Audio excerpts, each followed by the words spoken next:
We have a very tense situation, but I don't consider it to be hopeless. Of course, I criticize Putin's politics when he tries to restore influence through old thinking, but I also have plenty of criticism for NATO and the EU.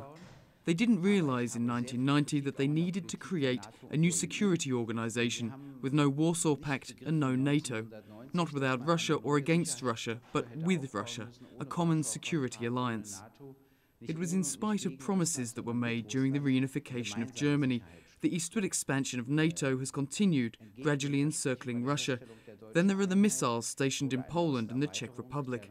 Russia has said that this harms its security, but the West has refused to listen, and they insisted that those missiles were not targeting Russia. That's when the Russian foreign minister asked the US Secretary of State, if he were to install rockets in Mexico, would you trust us if we told you it was against Colombia or Cuba and had nothing to do with the USA?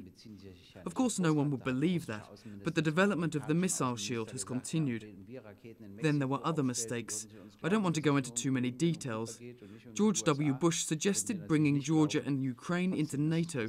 Naturally, this was a provocation. Even a former US Secretary of Defense has admitted this. And then the Ukraine situation arose. On relations with Russia and the EU, they said, either you enter into an alliance with us or with the other side.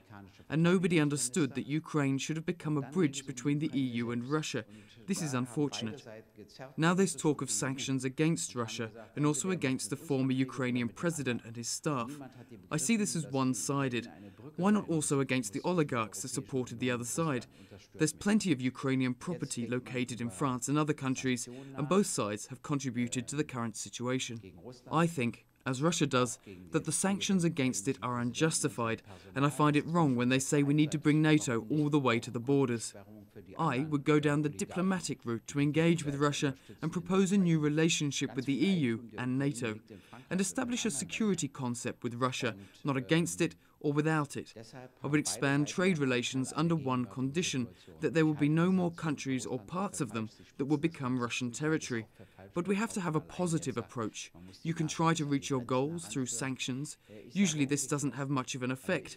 Or you can take the positive route and say, we can have a much better relationship, but you have to stop after Crimea and not absorb any other part of Ukraine into Russia.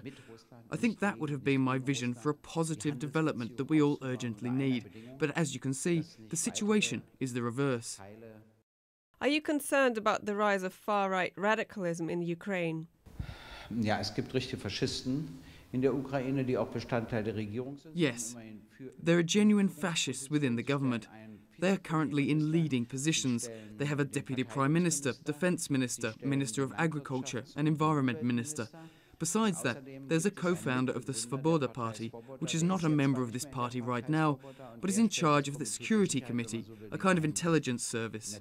Of course, there are democratic forces in the government, but the fascists never gave up the power they've got hold of. They have said many terrible things, and I'm not alone in thinking this.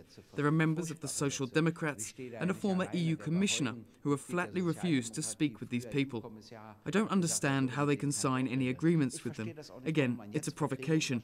They want to send money over. You have to demand a democratic election. Then when you have a democratic government, you can negotiate with them. I don't understand why it's happening now. I see it as another step towards escalation instead of the opposite direction. And I have to say that the government that has been installed is not a legitimate one. The former president was removed from power but not properly voted out, at least not according to the constitution. And then when I hear that the Crimean referendum is illegitimate according to the constitution, I ask my government, well, is the constitution valid or not? But I'm not getting any answers.